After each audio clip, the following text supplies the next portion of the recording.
to help build business connections and create opportunities. I'm Lee Foster of Revitalize Connecting People, and with me are the most fabulous ladies you can ever imagine.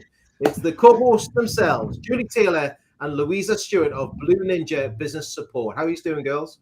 Very well, thank you. Good, thanks. Fabulous. Absolutely superb. Well, today it's great to be welcoming to our Network Now week a special guest, a gentleman called Brent Edwards, joining us all the way, believe it or not, from Canada. So, Brent, thanks for joining us today. Really appreciate you joining us. Are you well? Doing great, Lee. It's great to see everyone today. Thanks so much for having me on your show. Thank you very much. And just to give you a bit of an insight into Brent has got over 30 years of sales, marketing and product development experience in the travel and financial services, market research and not-for-profit sections in the Greater Toronto Area, Ontario, Canada. Brent thrives on building relationships with economic stakeholders across a broad range of industries and markets. In his spare time, he assists newcomers to Canada in achieving their career potential through delivering coaching on professional networking skills and leading workshops on Canadian business culture. He is a frequent guest speaker on networking topics and has been a mentor with the Toronto Region Immigrant Employment Council and a volunteer with the Institute of Canadian Citizenship. Brent makes appearances and as the resident and subject matter expert on professional networking on New Canadians TV. Once again, Brent, welcome to today's Network Now. It's wonderful to be part of this discussion this week about international networking and the benefits. And great to see everyone again. Certainly is. Brent, can we start off first? Because I've known you for quite a while now. We've known each other for a few years, bridging across the pond from Canada to Glasgow. And you've got used to my accent, I think, slightly anyway. I've got used to yours ever so slightly as well. Where did your sort of networking journey start? Where did it all begin for you?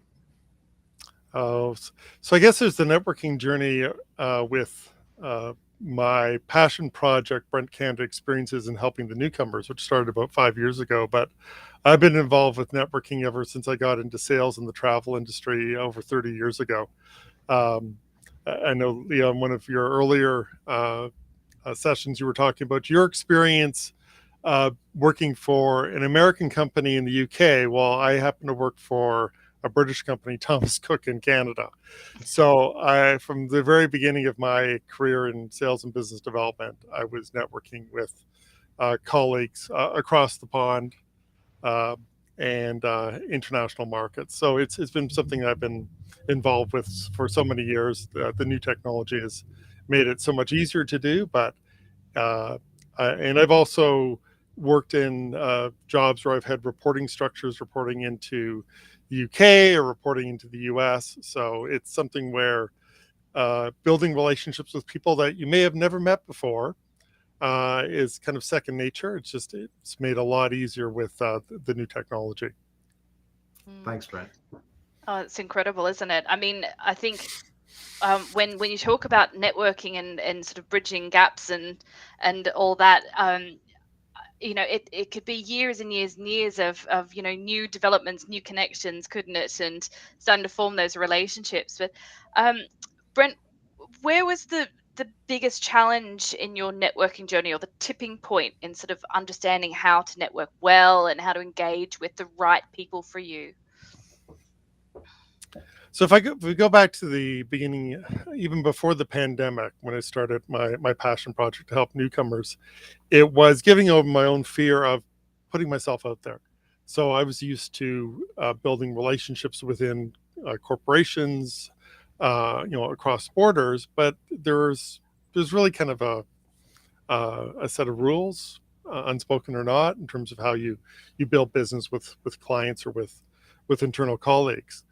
But going and putting my foot forward around helping newcomers around my passion project, I was dealing with a lot of small businesses, which I hadn't dealt with before, dealing across markets, dealing with people who potentially could have been competitors. And I know it's something you've also addressed in some of your other shows.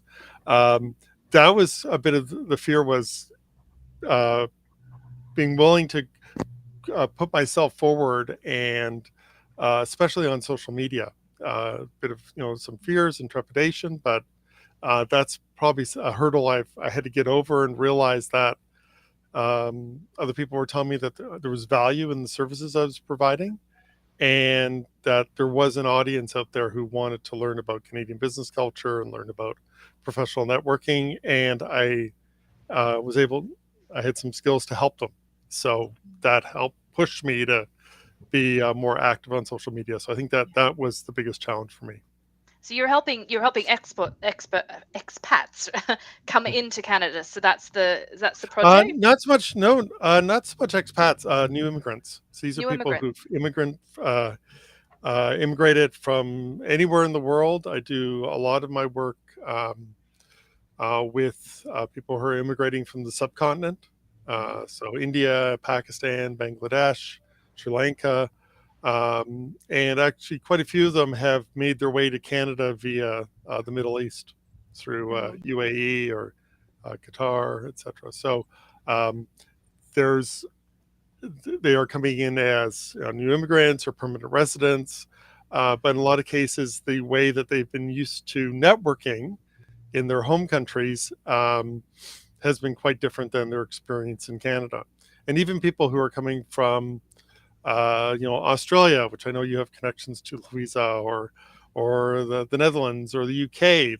There's subtleties where people get tripped up if they're not aware of business culture and Canadian communication styles, which we all make assumptions about other markets and regions and communities and sectors in terms of how to communicate, but there are some things that can trip people up that they may not be expecting.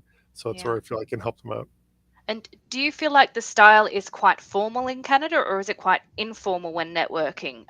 I tend to think of Canadians as more informal, but maybe my assumption is quite wrong. Well, it's a bit of a difficult question to answer. So the business market is much more informal than it was 30 years ago when I started my career. I mean, we were wearing suits every day when I was working at Thomas Cook and business development, and suits aren't the thing anymore. So there's been a level of informality that has come in, but it also depends on what part of the country you're in.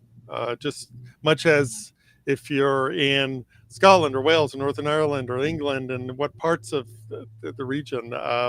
It's similar in Canada. I grew up in the West Coast in Vancouver, which is even more informal. I live in Toronto, which is kind of the business and financial hub of the country.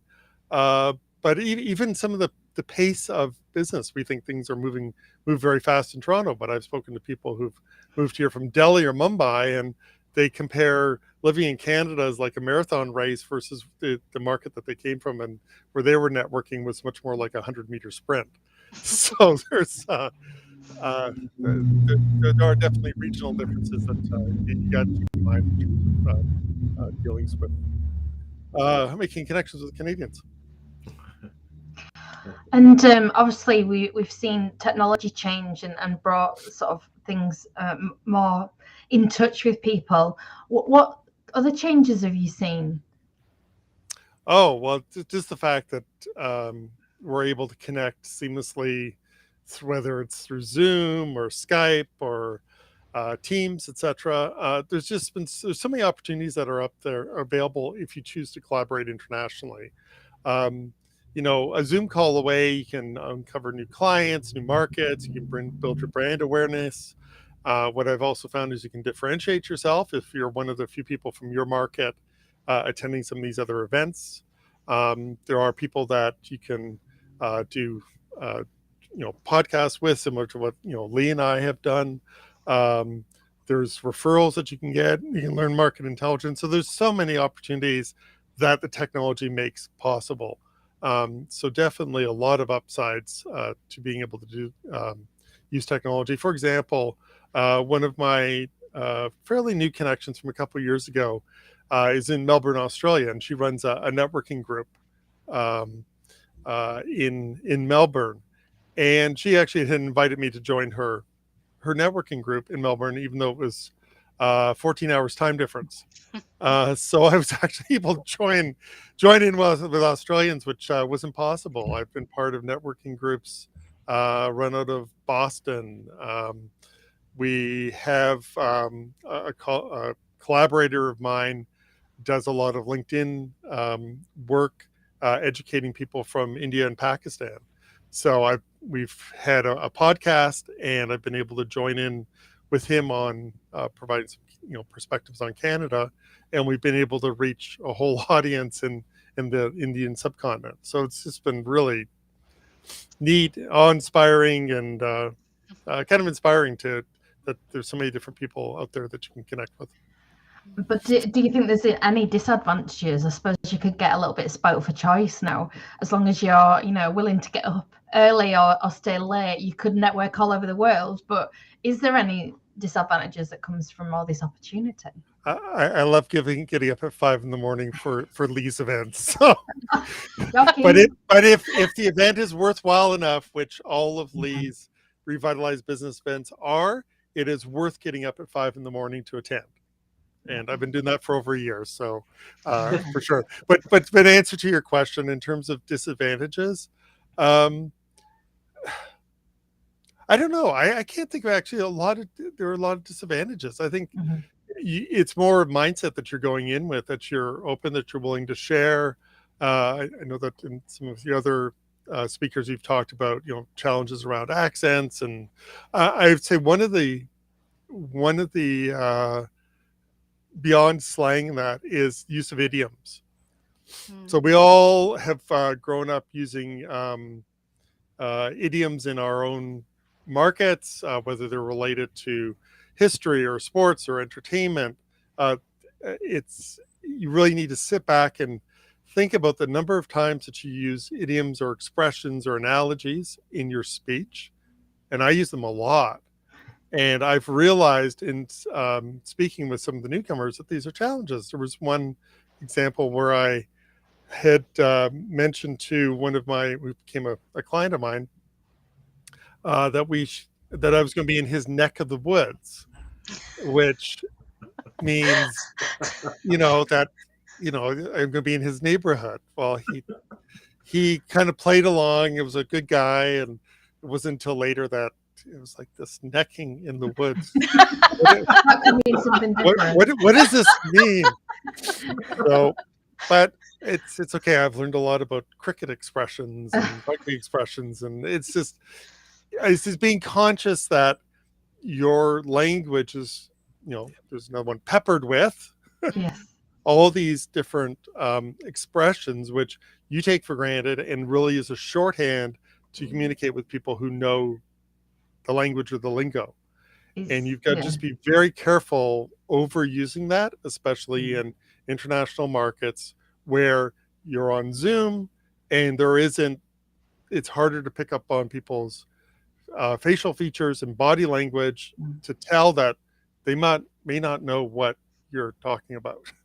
Yeah. So it's so funny you mentioned that, because there was a situation when I met somebody face-to-face networking, and I was very conscious they were from a different culture, different background, not a native English speaker, and it was like I'd sort of pushed the button to just speak in tongues. It was so weird, and I was just like, I don't know what's going on here, and it was just like, I'm really sorry. It was just like, so it's definitely something to watch out for. And also, if you're working with teams cross-culturally, check understanding that, I'm very aware I've got an accent. We've all got accents. Is especially when you get excited about things, you talk really fast, and it's just that whole, just slow down, just take a chill pill, and ask at the end, is that clear? And we have work placements that work with us, so I always make sure that they repeat back to me what they understand the task to be as well.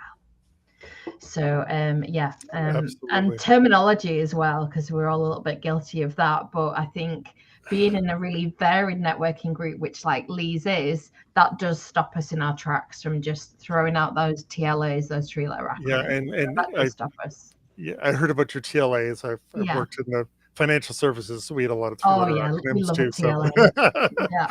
Yeah. I'll share the blog afterwards. being in Toronto, that I'm not sure if the accents is as much of a challenge, because I'm so used to hearing all different accents every single day, whether I'm on the subway or on the transit, or walking along the streets, or in the office. It's just I think it's more how people are using the language is more of a challenge for understanding. I found in this market. Yeah, some really interesting points there. And Brent, how would you test and measure a network that fits you? Because you've got sort of two different, I guess, networks that you're in, if that's the right way to describe it. How would you measure the networks working for you? Good question in terms of assessment. I know people have talked about potentially it being the amount of business that's coming from it, but networking is a long-term investment. It's a marketing strategy. It's not it's not transactional. That's something I reinforce to a lot of my clients. It's not transactional. So in terms of measuring the availability, I guess a lot of it depends on the organizer in terms of how much value they're bringing. Are you learning something? Are you making connections with people you don't know? One piece of advice I give is around making sure that you're diversifying your network. So if you look at your network like a stock portfolio, you want to be diversified. You don't want to have everyone just in one particular industry. If we had done that at the beginning of the pandemic, people within certain sectors would maybe not have the network that could take them forward 5 years. And I think part of it's also, yes, you need to make some judgments whether you're getting value from your discussions, but there's also, you don't want to make assumptions about the people if they can't provide immediate benefit to you, that you don't want to connect with them, because you don't know who they are, you don't know who they were, you don't know who they will become, and you don't know who they know. So you want to be really careful around writing people off or making judgments about them without them knowing you. And I know, Lee, you've had some personal experience about that, going back a few years in your career, where people were making some judgments about the role you were in. It's happened to me as well. And it's fairly short-sighted, and especially with the pandemic and how we are now so much more connected, you don't want to do that. So yesterday we introduced Christine to Lee's Who Knows What You Know. Yeah. We love it. Absolutely. Who knows what you know? But it's so true, though. It's like I was speaking to people today, and somebody asked me today. They went, "Lee, what's the target market? The networks that you're part of? Is there a target market for what I offer?" And I says, "Well, yes, there is, but you won't know until you actually meet them. And in fairness, your target market will be the people who they know." And it's always so true. It's that phrase of you've really got to educate. And I love the way you say gaining knowledge from networking, Brent. Yeah. Getting an understanding, generating information, not transactional. Whereas it used to be selling to the room. It's not about selling to the room. It's about that. We've heard it so many times, haven't we? Really? It's yeah. Oh, but the room today is like, it is so broad. I mean, we're on LinkedIn. We've all got, hundreds or thousands of connections. There's so many people we have relationships with. So when you're meeting one-on-one, it's almost your thousands of connections are meeting with the thousands of connections of the person you're meeting with. And and if that person directly may not be able to assist you, the odds are they know somebody one or two steps away who could collaborate with you, work with you, might be a client, might be a new employee, might be a supplier. So there's just, the world is your oyster, as they say. But again, that's using another idiom or anecdote, which I warn people not to use. So I can't help thinking of them now. When you were just answering the question, then I was just like, don't put all your eggs in one basket. And I'm like, oh, here we go. And it's just like, it's going to be like idiom bingo, isn't it? Yeah, can't see the wood for the trees. That's another Yeah. one that comes up as well. It's just what wood? Trees? I don't know. What's We that might have about? it. We might have to do a network now bingo card on phrases. See how many we can get. Phrases that come up. There's a question I want to ask you just before we get to the question I want to ask you after this one as well. It's we looked at the pandemic and when that kicked in. We don't talk a lot about it, right? But when you were networking then, was it overwhelming when because the boundaries, the doors were broken open for you, the seal of now communicating across the globe? Did you find that was even more out, working in the life of like virtual networking? Did it open up the doors further for you, Brent? Oh, it definitely opened up the doors further for me because I think part of it is because I'm working with people who've come from other countries. So it just helped me understand cross-cultural differences. It gave me quite a few opportunities to be on podcasts, get the message out around how I was able to help people.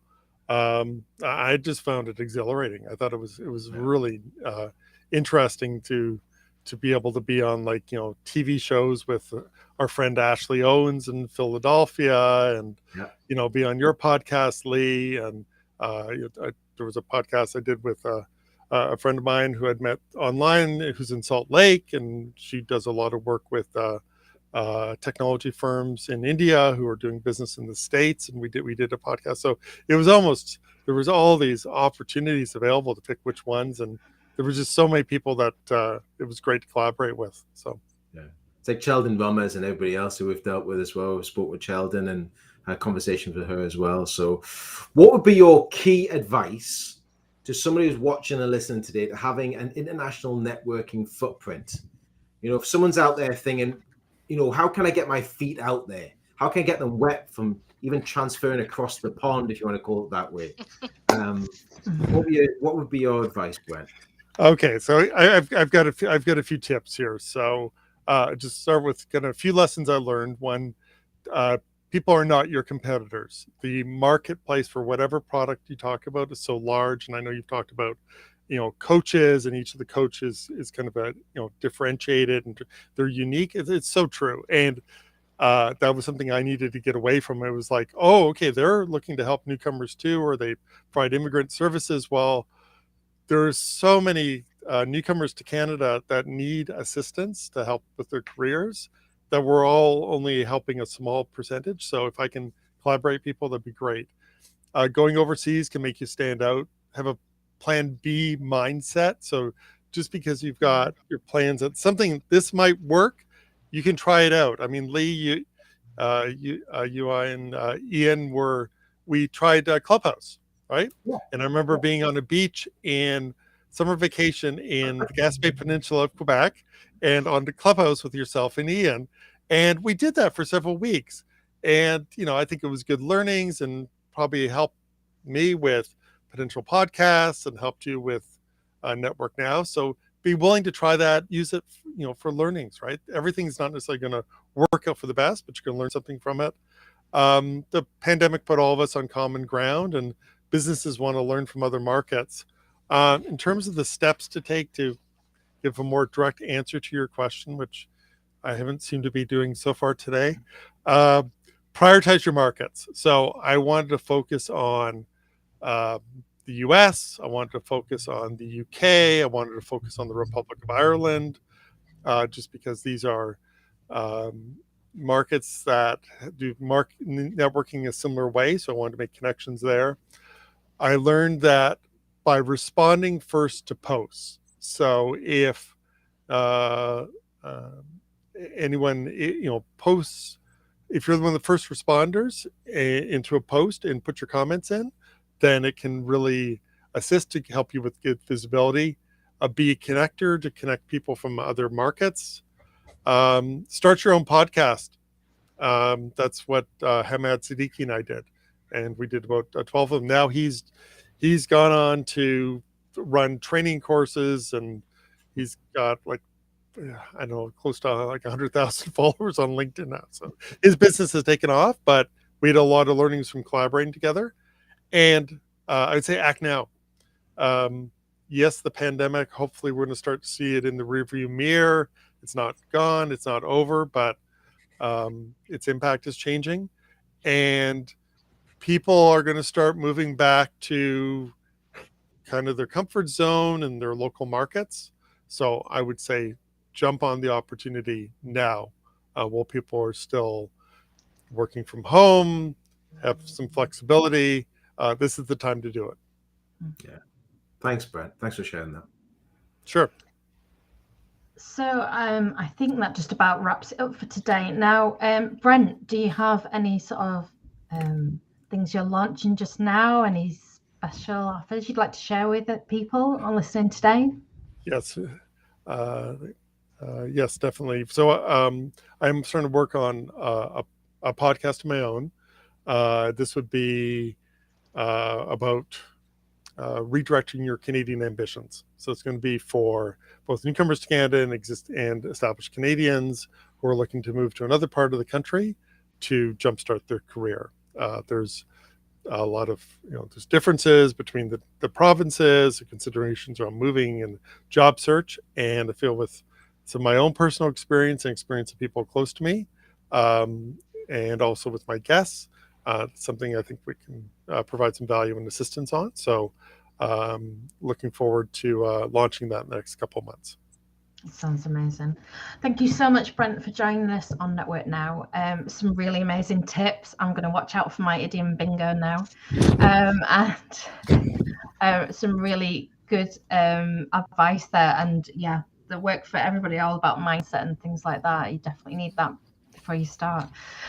So tomorrow we'll be joined by Robert Herkus, an online health coach who helps burned out professionals to reignite their energy and productivity. Robert's story is going to be really interesting, and he's recently relocated to the UAE from the UK, so well worth joining us for his insights on the challenges of moving and building new networks. So make sure you're following us on LinkedIn, Facebook, and subscribe to YouTube on the Revitalize and Blue Ninja social media platforms. And check out the podcast Network Now on Anchor FM and Spotify for other great conversations. Thank you very much. Thanks again, Brent, for being our guest today. I really appreciate it and wish you all the very best with all your endeavors, and especially the podcast channel you're coming out very, very soon as well. And myself and Julie and Louisa will see you again for Network Now very, very soon. Take care, everybody. Bye-bye for now. Thanks, Julie. Thanks, Louisa. Thanks, Lee.